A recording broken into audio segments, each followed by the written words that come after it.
Привет! Меня зовут Светлана. Сегодня 16 октября 2021 года. И на канале очередное отчетно-развлекательное видео. Сегодня в программе все по традиции. В начале видео будет отчет по вышивке. А во второй части мы снова пустимся в путь по Средневековью. Самым, пожалуй, мрачным институтом в системе средневековой католической церкви была так называемая Святая Инквизиция. В ее истории немало мрачных тайн. Инквизиция неразрывно связана с трагедией, разразившейся на юге Франции в начале XIII века. В огне крестового похода против катаров, последователей ереси, больше известных под названием альбегойцы, выковался механизм уничтожения идейных противников средневековой духовной монополии.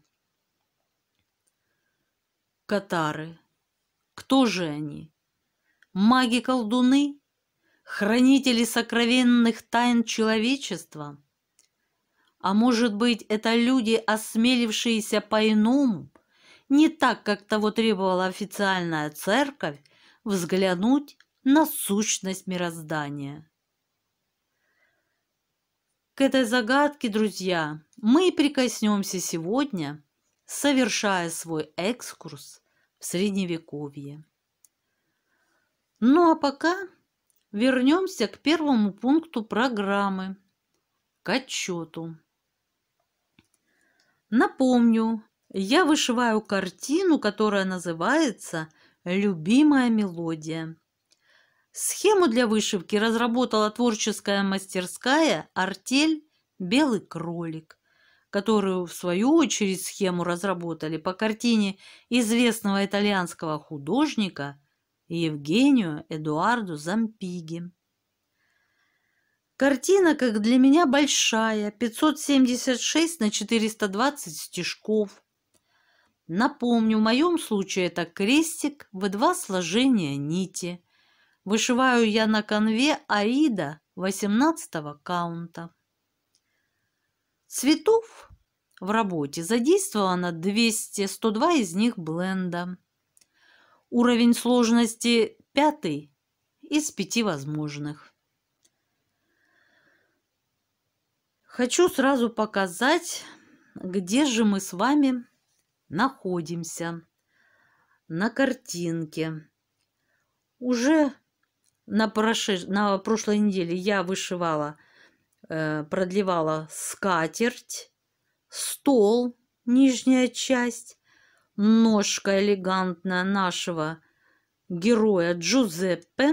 Затем мы поднимаемся к углу стола, идем чуть в сторону вправо, захватываем руку розочки, поднимаемся по ней вверх, предплечье, всевидящее око, горшек с кашей, облупившаяся штукатурка на стене, тень от ситечка и вверх до упора.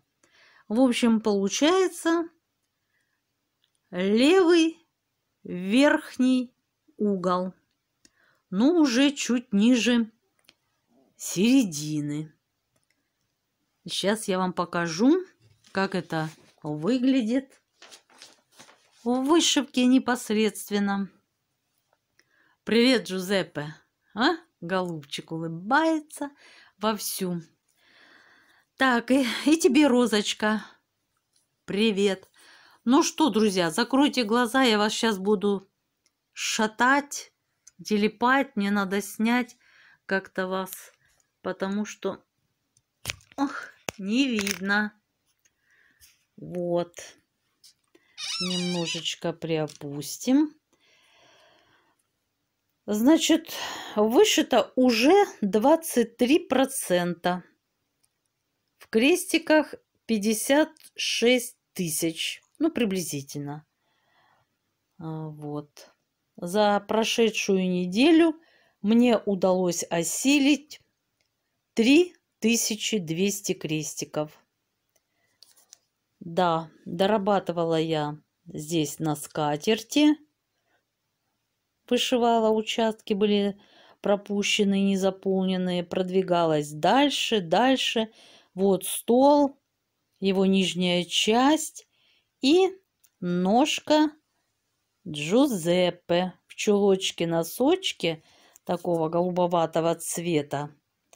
Мне очень понравилось, мне нравится этот цвет. Нигде он еще не встречался в работе. И вот на его чулочках. Нравится, интересно мне вышивать. Ну, понятно, что много единичек, двушек, трешек, четырешек. И 12, 18, в общем, все. Но случались вот здесь и участки, которые зашиваются одним цветом. Сейчас скажу количеством, по-моему, до 200. Да, вот 200, 170. Вот даже так встречалось мне, когда вышивала здесь стол. Так что не все так сложно. Но интересно, мне нравится, как штаники получились, вот манжетики на одной, на второй ножке. Замечательно. Молодцы девочки. Тень как хорошо вот на ножке видна, что дает опять-таки объем. Видно, что ножка просто вот выступает сюда к нам. Молодцы. Хорошо. Интересно вышивается. Детали, детали. Дальше пойдут курочки. Сейчас хочу достать картинку. Вот.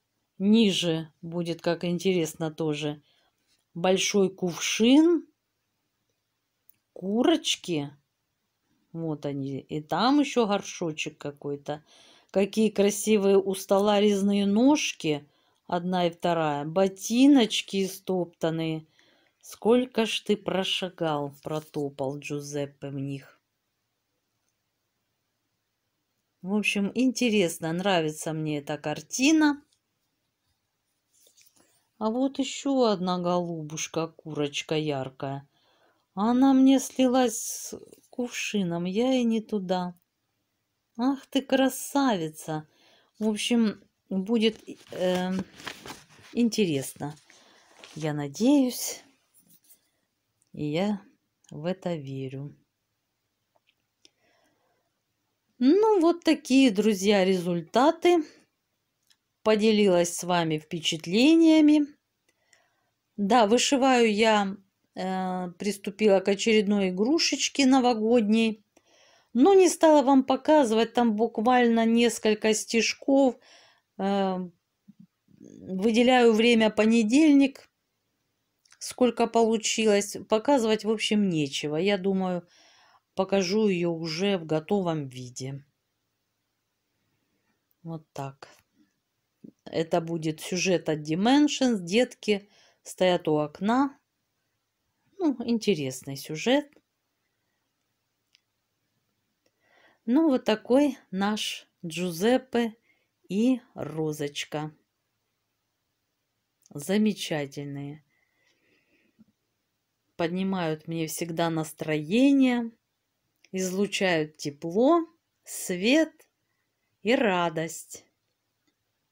Вот хочу поделиться всем этим и с вами. Ну все, друзья, по отчету я сказала вам вроде бы все, правильно? Количество 3200 сказала, 23% уже готово. Переходим ко второй части видео. Все уже знают, да? Надо взять с собой все необходимое. Устраиваемся поудобнее. И да, друзья, я постараюсь, как обычно, вставлять тематические картинки, чтобы вы могли и слушать, и одним глазком, если будет интересно, посматривать, о ком или о чем идет речь в повествовании. Ну что, друзья, отправляемся в Средневековье. Ересь альбегойцев. В истории человечества есть немало страниц, которые со временем обросли тайнами и легендами, до сих пор будоражащими воображение. Плодотворнейшей почвой для всякого рода легендарности и таинственности бесспорно является существование различных течений, противостоящих официальным церковным догматам. Различные тайные общества, еретические течения и мистические доктрины порождают желание разгадать их загадки.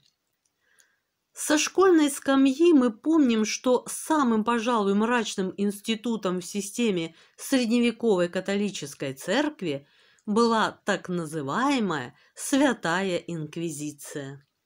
В ее истории было немало мрачных тайн, но каковы обстоятельства зарождения этой зловещей организации? В действительности история Инквизиции неразрывно связана с трагедией, разразившейся на юге Франции в начале XIII века. В огне крестового похода против катаров, больше известных под названием альбегойцев, последователей ереси, охватившей на рубеже XII-XIII веков восток Пиренейского полуострова, юг Франции, Северную и Центральную Италию, выковался механизм уничтожения идейных противников средневековой духовной монополии. Сложно не согласиться с тем, что феномен ереси катаров-альбегойцев все еще плохо известен широкой публике. Однако он представляет собой во многих отношениях уникальное явление в западной истории. Катары. Кто же они? Маги-колдуны? Хранители сокровенных тайн человечества? А может быть, это люди, осмелившиеся по-иному, не так, как того требовала официальная церковь, взглянуть на сущность мироздания? Есть мнение, что альбегойская ересь была одним из первых политических движений в средневековой Европе, из ряда тех, которые в XX веке назовут сепаратистскими. Сочинений на тему ереси альбегойцев много, однако дело сильно затрудняет то, что большинство из них включает значительную долю бездоказательных измышлений, либо принадлежащих непосредственно авторам, либо почерпнутых последними из народного фольклора. Между тем, подлинная история катаров достойна не только интереса, но, возможно, и восхищения. Она вряд ли нуждается в приукрашивании. Сам термин «катары» греческого происхождения. В переводе его можно истолковать как «чистые» или «просветленные». По мнению ряда исследователей, катаризм в форме учения попал в Западную Европу либо с Балкан, либо из Святой Земли Палестины. Причем носителями этих идей выступали купцы, путешественники, паломники, ученые, возможно, даже рыцари-крестоносцы, возвращавшиеся из поездок и походов на Ближний Восток. По всей вероятности, катаризм сформировался на базе еще более древнего учения – манихейства. Оно возникло в Персии на территории современного Ирана. Само название происходит от имени создателя религиозной доктрины мистика-проповедника Мани, 216-276 года. Последний утверждал, что основу мироздания составляет борьба двух начал – доброго и злого. Человечество издавна является одним из важнейших объектов вечного космического поединка. В самом человеке удивительным образом сопряжены и добро, человеческая душа, и зло, материальная телесная оболочка. Задача праведного человека, по мнению Мани, во что бы то ни стало порвать с материальным миром. Проповедник увлек за собой множество последователей. Его учение распространилось далеко за пределы Ирана. Однако пророк не смог порадоваться успеху своего дела. Он был казнен. Но зерна учения и после смерти основателя продолжали давать обильные всходы. Сторонники дуализма появились и в Европе. На юге Франции, в Провансе и Лангедоке последователи Мани катары предприняли попытку создать организацию, влияние и мощь которой грозили уничтожить могущество католической церкви сразу в 3 ипостасях.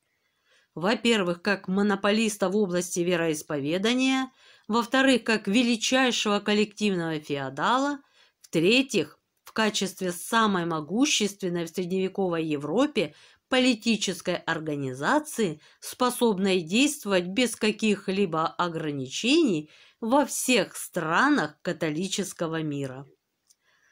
На первый взгляд ситуация в Лангедоке в конце XII века представляется уникальной. Земли между реками Рона и Гарона издавна славились светскими традициями, образованностью, жизнелюбием местного населения. Еще с римских времен здесь процветали литература и искусство. Жители приморских городов снискали славу удачливых и смелых купцов. Провансальское рыцарство отличалось утонченностью манер и доблестью. Тем не менее, это пышущее оптимизмом общество стало почвой для крайне аскетического учения.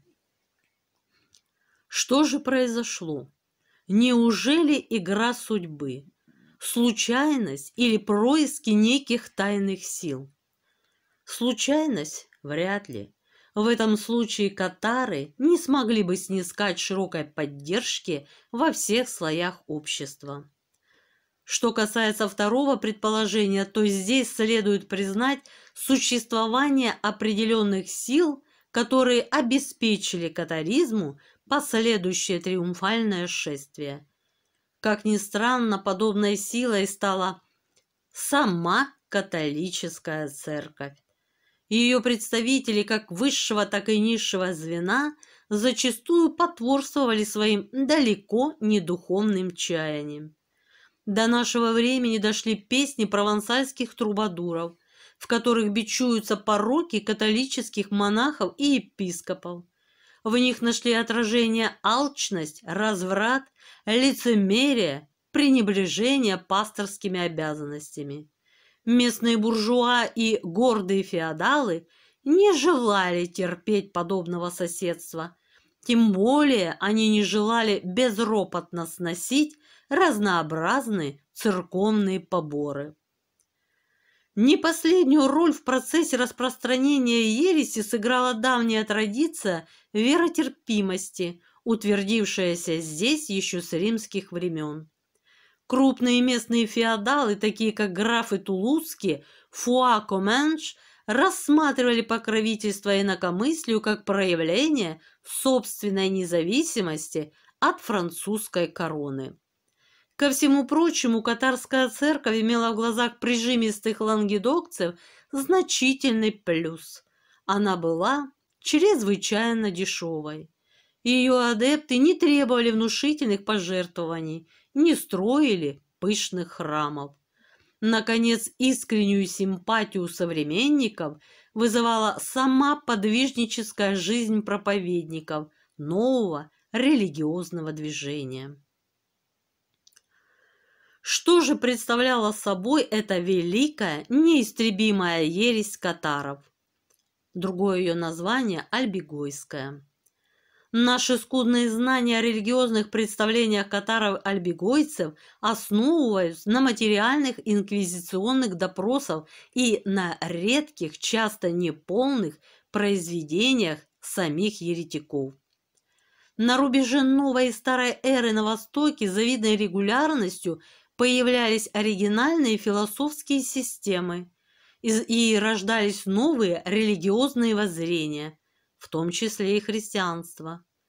При стабильной ситуации и отсутствии контактов на межэтническом и межконфессиональном уровне новые учения, вероятно, привели бы всего лишь к возникновению изолированных сект типа иудейской общины Есеев. Однако завоевательные походы Александра Македонского, последовательная и неумолимая экспансия Рима, бурное развитие международной торговли привели в движение огромные массы людей. И это имело далеко идущие последствия. Римляне попадали на чужбину в составе армий завоевателей. Обитатели Восточного Средиземноморья и Малой Азии в качестве рабов. Многих свободных людей увлекала вперед погоня за выгодой. Но были и те, кто совершал далекие путешествия в поисках тайных знаний и истины. Все это приводило европейцев к знакомству с эзотерическими воззрениями чуждых народов, а мистическая окраска восточных мифологических систем не только не отталкивала неофитов, но способствовала повышению их привлекательности и популярности среди завоевателей. Римляне были исключительно веротерпимы. Богов завоеванных ими народов они немедленно включали в свой пантеон, и часто те имели в самом Риме не меньше поклонников, чем традиционные боги Олимпа. Христиане стали печальным исключением из правил. Отказ признать богом правящего императора обрекал их на преследование римских властей. Бурные контакты победителей и непокоренных народов имели своим неизбежным следствием появление новых синтетических философских систем. Возникали многочисленные гностические течения христианства. В семье последователей одного из таких сект и родился Мани около 210 года нашей эры. Будущий пророк был воспитан в атмосфере мистики и религиозного фанатизма. В молодости принимал участие в таинствах, посвященных персидскому богу Митре, а позже стал христианским пресвитером. Изучив современные ему философские системы, Мани сделал первую попытку создания собственной доктрины и под именем Параклеита начал проповедовать при дворе персидского царя Спора. Затем он совершил путешествие в Индию и Китай, где познакомился с даосскими и буддийскими представлениями о мире. На обратном пути Мани попал в плен, но был выкуплен богатой вдовой. Отсюда происхождение прозвища, которое получили последователи нового пророка «Дети вдовы». Результатом этого путешествия стала новая философская система, представлявшая собой синтез христианства с буддизмом. Дьявол в учении Мани признается силой по могуществу, равной Богу, его диалектической противоположностью, необходимой для существования Вселенной. Бог и дьявол сражаются за господство над миром. Душа и тело человека являются полем этой великой битвы. Состоящая из света душа устремлена к Богу, но тело его тянется к дьяволу. Целью человеческого существования Мани объявил постепенное освобождение божественной сущности души от пут материи посредством самоотречения и воздержания. Христос же не является ни Богом, ни человеком. Он ангел, явившийся, чтобы указать единственный путь к спасению через полное отрешение от материального мира. Прекрасный, сотканный из света облик Христа окружает и терзает беспросветный мрак. Эта скорбь божественного начала и является символом крестной муки, которую, конечно, не мог испытывать принявший человеческий образ бесплотный ангел. Поэтому крест был для Мани не символом искупления, а орудием позорной казни, подвергнуться которой состоящий из света Христос не мог по определению. Крещение Мани объявил не имеющим смысла и бесполезным, ведь производится оно над несмышленными детьми и потому не предохраняет от будущих грехов. В конце IV века манихеи появились в Испании, столетием позже в Византии. Однако жестокие гонения заставили манихеев уйти в подполье. Несколько веков спустя они вновь вышли на свет в Болгарии и Чехии. Там они приняли имя Богомилов. В XI веке проповедники с Востока принесли манихеевскую ересь в Ломбардию, Аквитанию, Прованс и Лангедок, откуда идеи катаров, чистых, проникли в Орлеан и Фландрию. Подобно своим историческим предшественникам-манихеям, катары утверждали, что весь материальный мир есть порождение сатаны, бога зла. Бог добр, он не мог быть создателем столь несовершенного и порочного мира. Лишь невидимая человеческая душа творения доброго Бога, но она томится в оковах телесной оболочки, заключенная в нее опять же дьяволом. Путь из неволи, по мнению еретиков, указал Христос.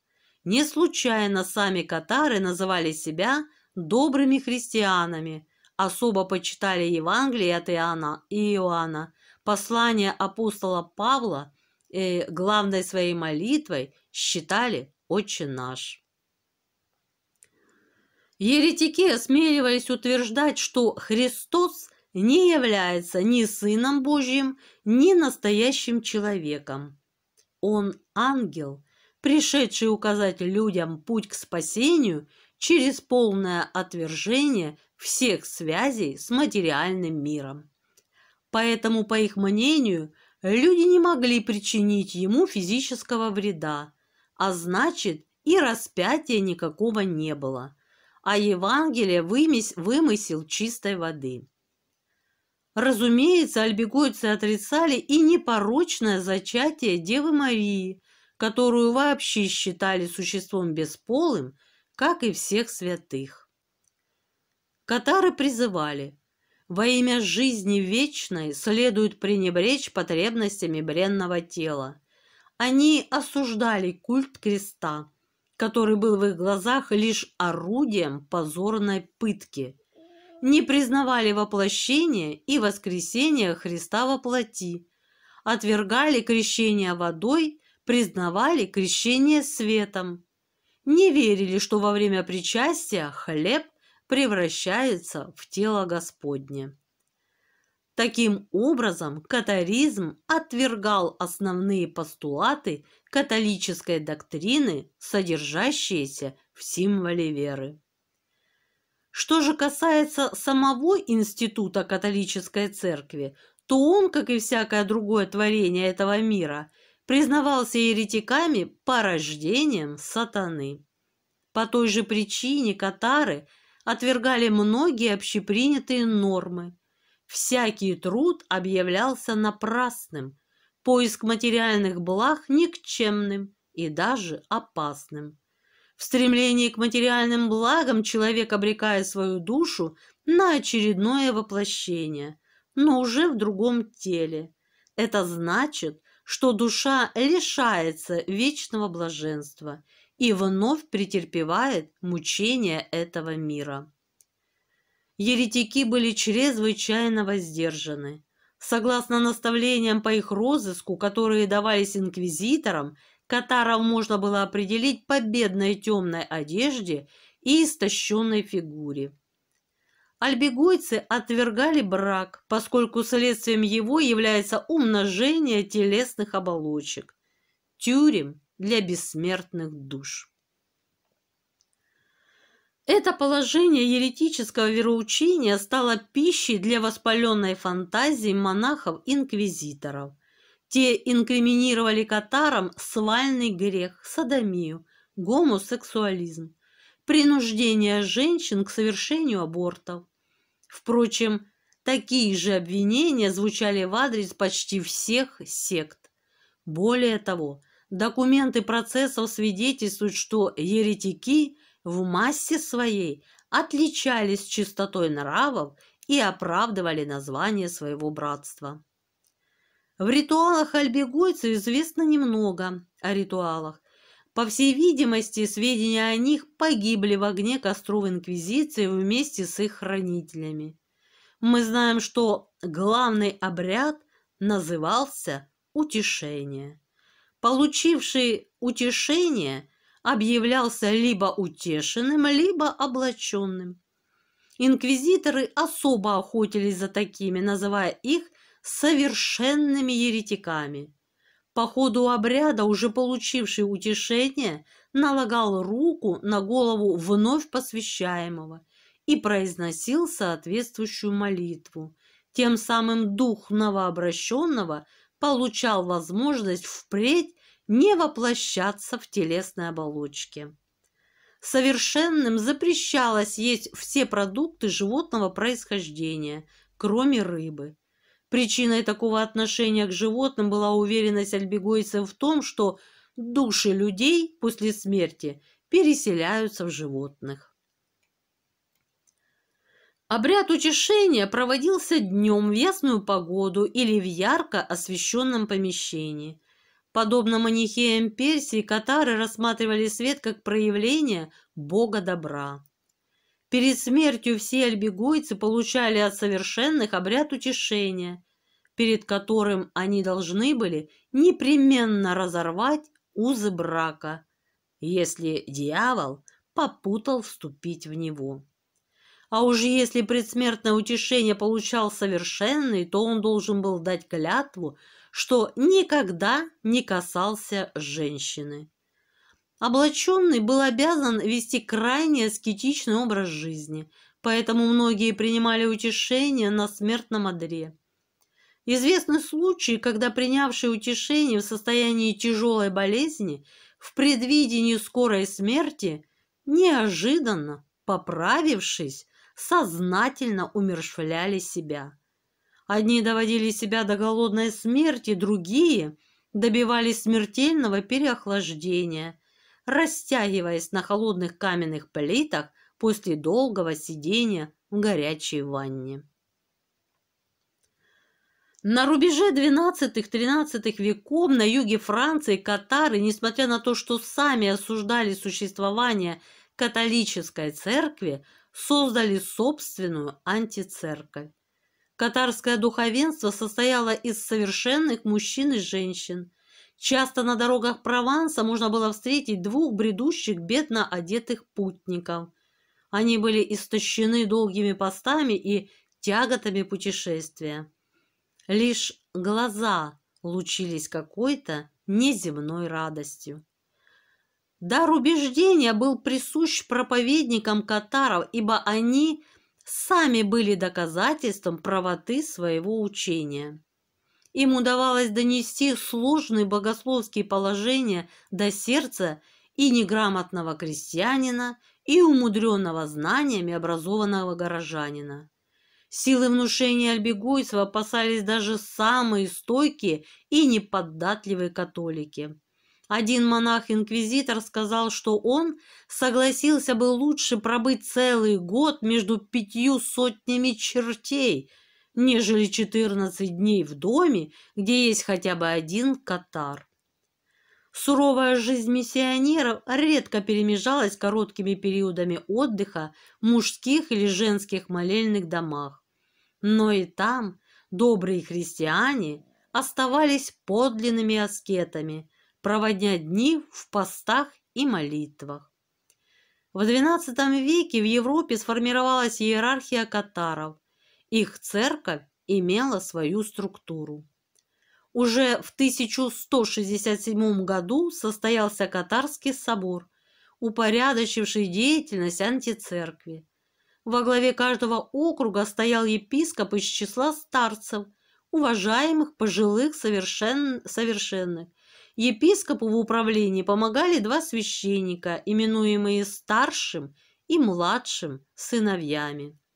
Когда умирал епископ, его место занимал старший из сыновей, а младший, соответственно, становился старшим.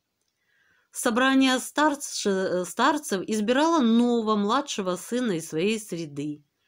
Следователи Святой Инквизиции верили в тайное существование катарского папы, резиденция которого, по смутным слухам, находилась где-то в Боснии.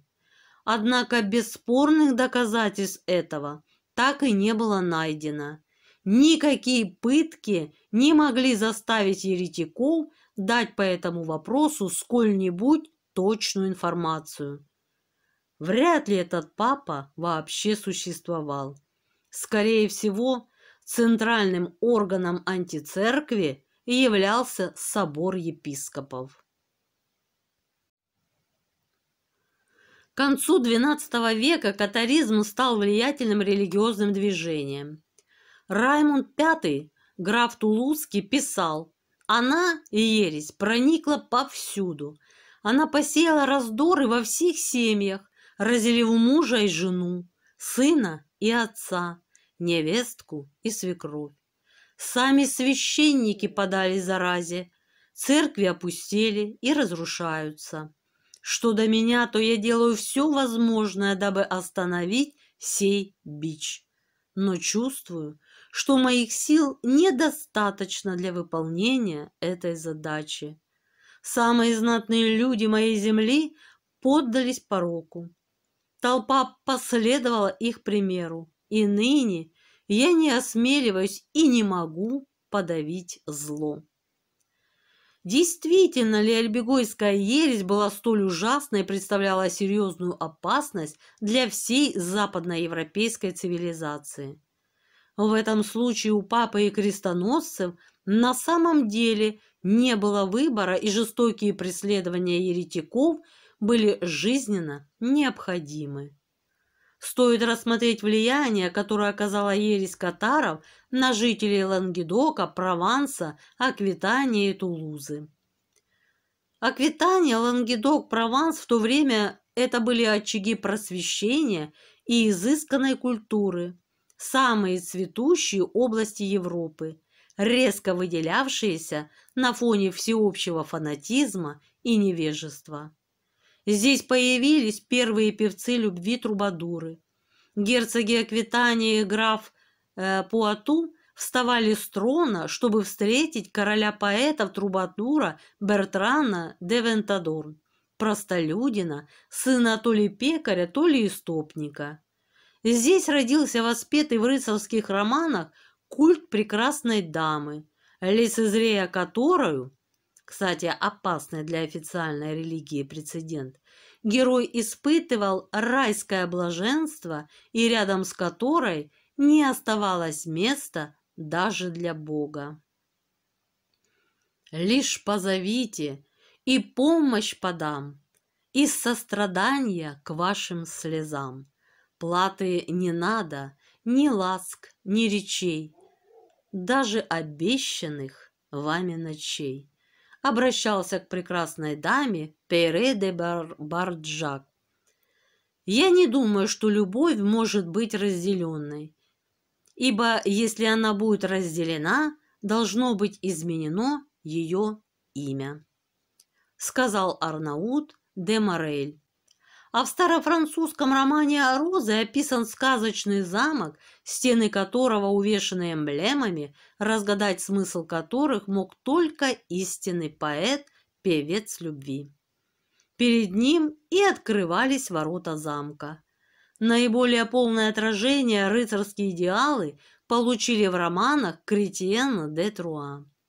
Это был пример, страшный своей привлекательностью и возможность принципиально иного развития западноевропейской цивилизации, без торговли индульгенциями, без инквизиции, без охоты на ведьм и без костров, на которых сожгли Яна Гуса и Джордано Бруно. Цветущая и образованная Тулуза стала центром катаризма. В 1178 году горожане изгнали папских легатов, прибывших, чтобы восстановить позиции католической церкви в столице графства. В городе Кастельнадаре альбигойцы совместно с католиками пользовались главной церковью. В Лораке еретики вступали в открытые диспуты со своими оппонентами. Родная сестра графа де Фуа, самого влиятельного вассала графа Тулузского, приняла обряд утешения. Средняя и мелкая знать, городской патрициат, все мыслящее население юга Франции было проникнуто симпатией к еретическому учению. Праведная жизнь еретиков, их зажигательные речи, а более всего моральное падение католической церкви неуклонно делали свое дело. Уже Раймонд VI, граф Тулузский, часто появлялся в сопровождении нескольких совершенных, хотя официально альбигойское учение не принимал. В 1198 году папский престол под именем Иннокентия III занял 37-летний энергичный Джованни Лотарио Конти. Это был в высшей степени незаурядный человек. Иннокентий III мечтал о безграничном могуществе католической церкви. Себя же мыслил правителем христианского мира. Естественно, в силу своих убеждений папа не мог мириться с существованием и процветанием явной ереси. Целые области Европы выходили из-под контроля Рима из-за секты, проповедовавшей какой-то не вполне христианский аскетизм. Самым страшным казался покров тайны, окружавший еретиков. «Клянись и лжесвидетельствуй, но не раскрывай тайны», гласил кодекс чести катаров-альбигойцев. Папа задался целью любой ценой покончить с этой ересью. При всем том Иннокентий III не был кровожадным монстром и поначалу пытался решить вопрос, как говорится, малой кровью. В Лангедок отправляются легаты с целью заставить местную знать встать на защиту церкви. Здесь пытаются действовать католические проповедники. Среди них Доминик де Гусман, будущий основатель ордена братьев-проповедников, больше известного под названием Доминиканского ордена. Члены этого сообщества впоследствии будут вершить жестокий суд инквизиции. Доверенный легат Иннокентия III отправился в Лангедок, чтобы личным примером укрепить авторитет католической церкви. И начисто проиграл совершенным соревнования в аскетизме и красноречии. Озлобленный неудачей, Доминик доложил своему патрону, что страшную ересь катаров можно сломить только военной силой, и вопрос о вторжении крестоносцев в Лангедок был решен. Однако знать либо смотрела на деятельность еретиков сквозь пальцы, либо открыто ее поощряла. В 1208 году, вскоре после гневной обвинительной речи в адрес графа Тулузского, был убит папский легат Пьер де Кастально. Его смерть стала последней каплей, переполнившей чашу терпения Рима. Иннокентий III решил применить силу. Зимой 1209 года началась проповедь крестового похода против альбигойцев. Под его знамена вставали воины Северной и Центральной Франции, шли боевые дружины из германских земель. В конце весны 1209 года на Тулузу двинулись по разным источникам от 20 до 30 тысяч рыцарей, не считая горожан, крестьян и духовенства. Их вело не только желание искупить свои грехи и послужить делу торжества церкви. В большей степени они рассчитывали поживиться за счет богатого края. Во главе этого воинства встал аббат могущественного монастыря Сито-Арно-Амальрик. В ходе экспедиции военное руководство было передано графу Лейчестерскому Симону де Монфору. Он славился безумной храбростью и доходившим до болезненности фанатизмом. Поход принесет ему мрачную славу одного из самых жестоких завоевателей в истории человечества. Гроза надвигалась. Клятвенные заверения Раймонда Тулузского в верности католической церкви и французскому королю, унизительная процедура покаяния за совершенные и несовершенные грехи не смогли остановить крестоносцев. Если обнажен меч, должна пролиться кровь. И она пролилась. Кровь виновных и невиновных, молодых и старых, женщин и детей, католиков и еретиков. Одним из первых падению подвергся хорошо укрепленный альбегойский город Безье. 22 июля 1209 года огромное войско оказалось под его стенами. Жители отказались выдать добрых христиан. Начался беспощадный штурм. До нашего времени дошло жуткое описание штурма Безье, которое оставил Цезарий.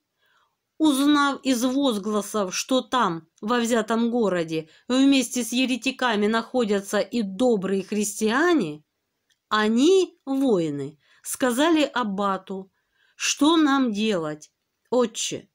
Не умеем мы отличить хороших от плохих».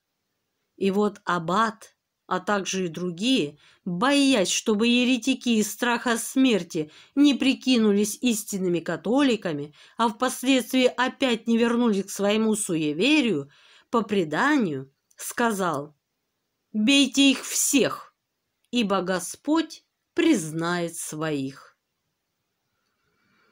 Когда крестоносцы ворвались в город, началась самая настоящая резня. Согнав оставшихся в живых горожан к церкви святого Назария, они перебили 20 тысяч человек. В слепой ярости завоеватели подожгли Безье. Альбегойцы предпочли умереть еретиками, чем сдаться на милость своих врагов. Примечательно, что сопротивление армии крестоносцев сразу же приняло национальный характер. Люди, вставшие на пути северян, сознавали, что, защищая еретиков, они отстаивают свободу своей родины, жизни своих близких, тепло своих очагов от посягательств жестоких завоевателей, говоривших, кстати, на ином, не провансальском языке. Поэтому на стенах крепостей плечом к плечу сражались и катар, и католик. Но как бы отчаянно не сопротивлялись жители городов Прованса, силы были слишком неравными. Крепкие стены рано или поздно разрушались, непокорные жестоко истреблялись. В августе 1209 года пал город-крепость Каркасон, который Монфор превратил затем в свою временную резиденцию. Пал Альби, давший название альбегойской ветви катаризма. Под давлением папы Иннокентия III король Арагона Педро II, чьими вассалами издавна были сеньоры Безье и Каркассона, утвердил Монфора в качестве нового виконта Безьерского. Торжество завоевателя омрачалось решимостью местного населения продолжать сопротивление. Монфор был готов завалить Лангедок горами трупов, смести с лица земли десятки городов, лишь бы поставить эту страну на колени, лишь бы стереть саму память о катарах. Напрасно Раймон Тулузский, возмущенный неоправданной жестокостью крестоносцев, слал жалобы Иннокентию III. Папа не желал верить в то, что богоугодное дело превратилось в широкомасштабную резню, в которой вместе с еретиками гибли невинные христиане-католики.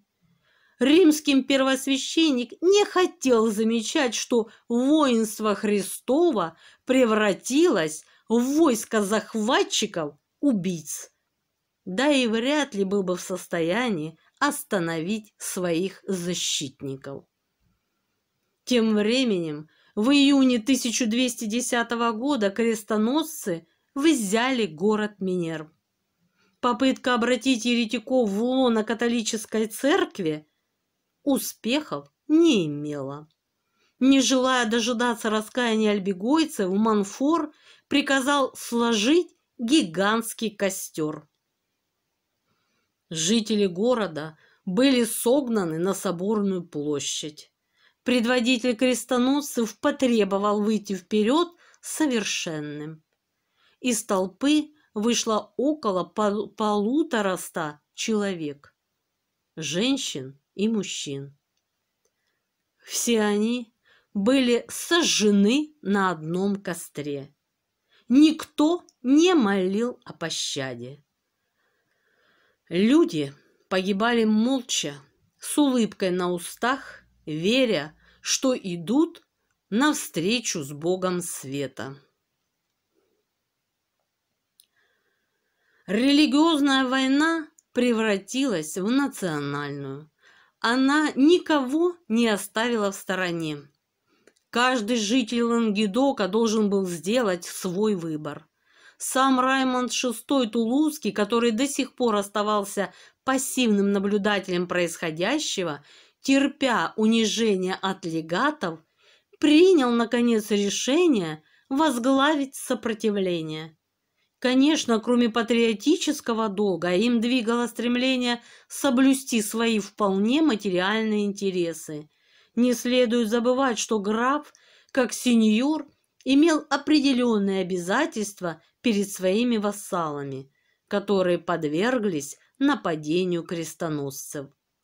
17 апреля 1211 года Раймонд, обвиненный в пособничестве еретикам Лавора, был торжественно отлучен от церкви. Но эта мера не остановила его и не лишила поддержки провансальцев. Вокруг восставшего сюзерена собираются все те, кто готов был сражаться за честь и достоинство своей отчизны. Раймонд призывает на помощь короля Педро Арагонского, которого уже давно тревожило усиление власти французского короля в Лангедоке. Четвертый Латеранский церковный собор лишил графа Тулузского, как еретика и врага церкви, всех его владений в пользу Симона де Монфора. Тогда же в Лангедок двинулось войско французского короля во главе с наследным принцем Людовиком. Но в 1219 году будущий французский король Людовик не смог овладеть Тулузой.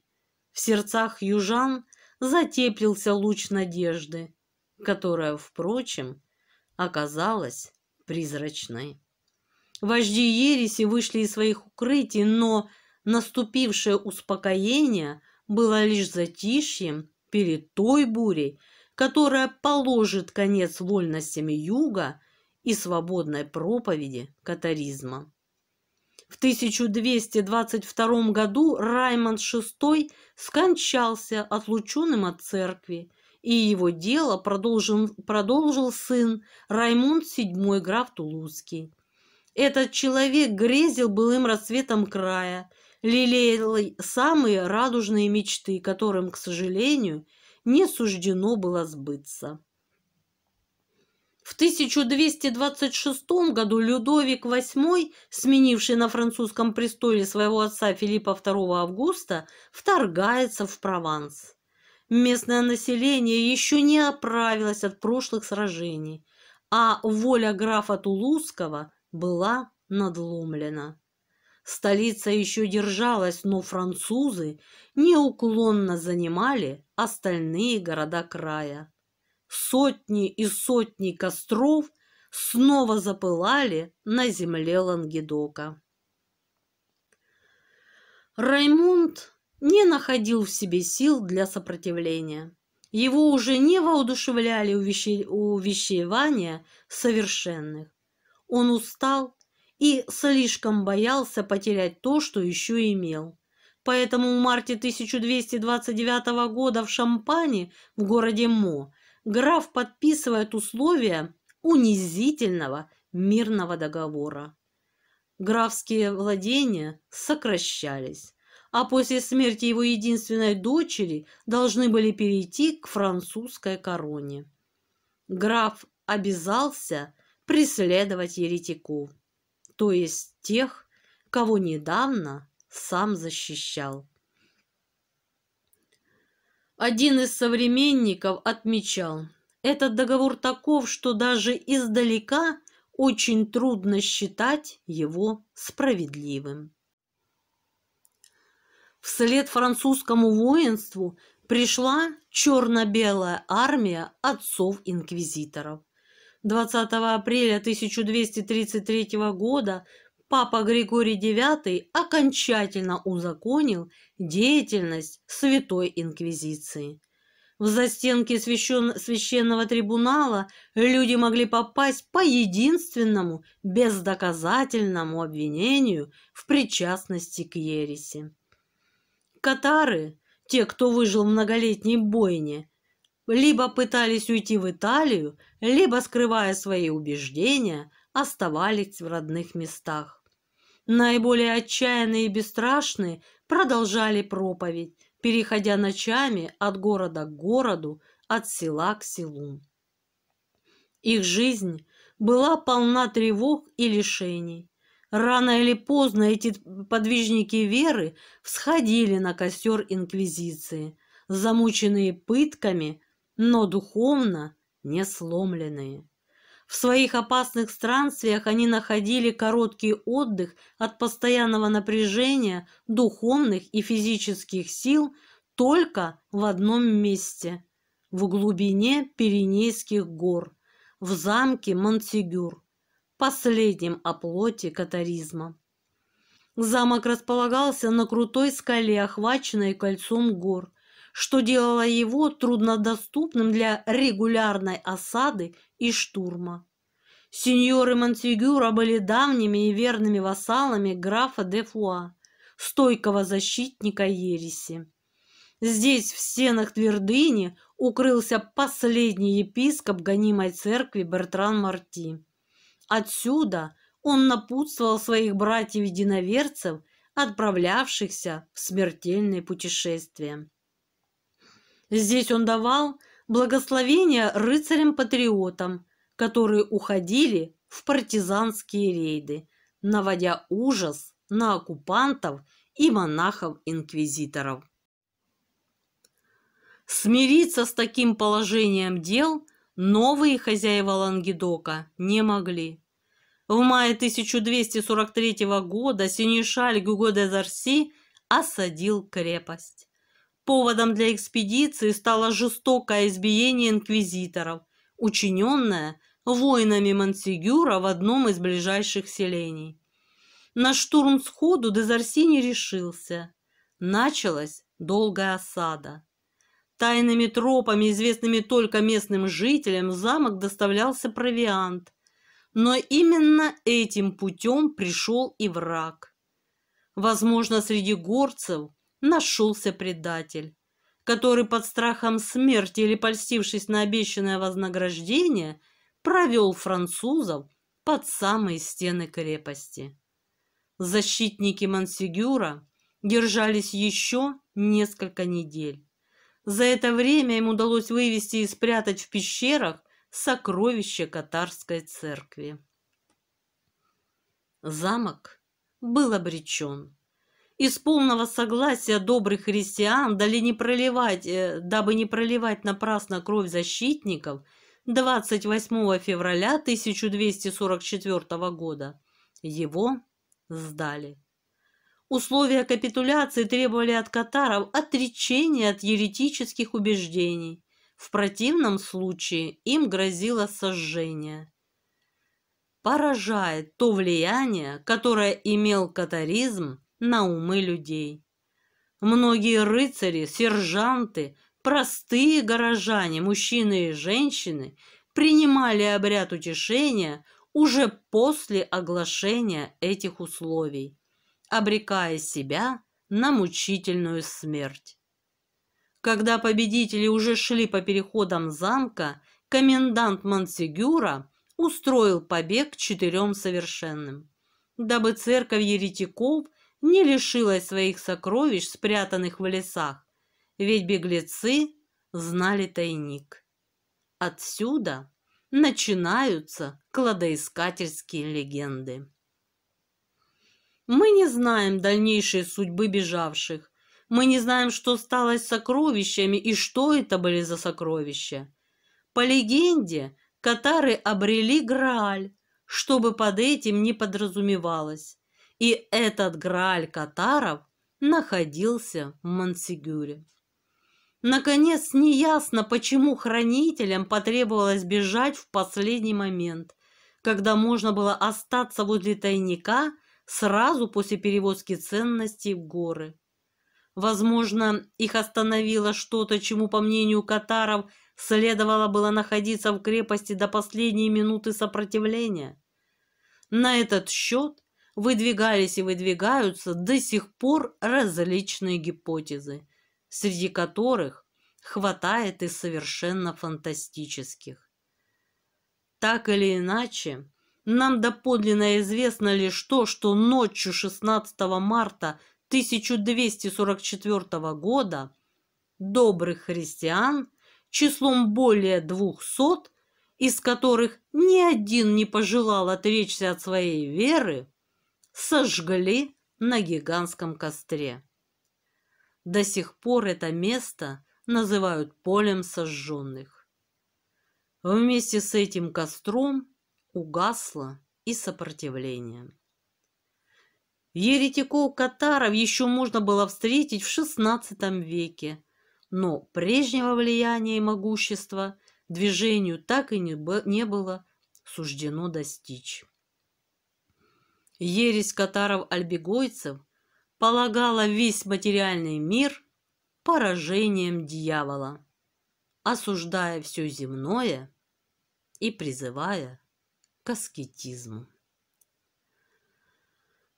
Вот так, друзья. А на сегодня все.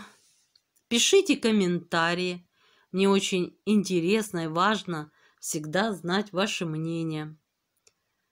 Ставьте лайки, дизлайки.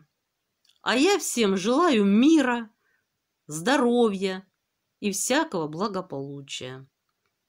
Встретимся в следующем видео. А пока.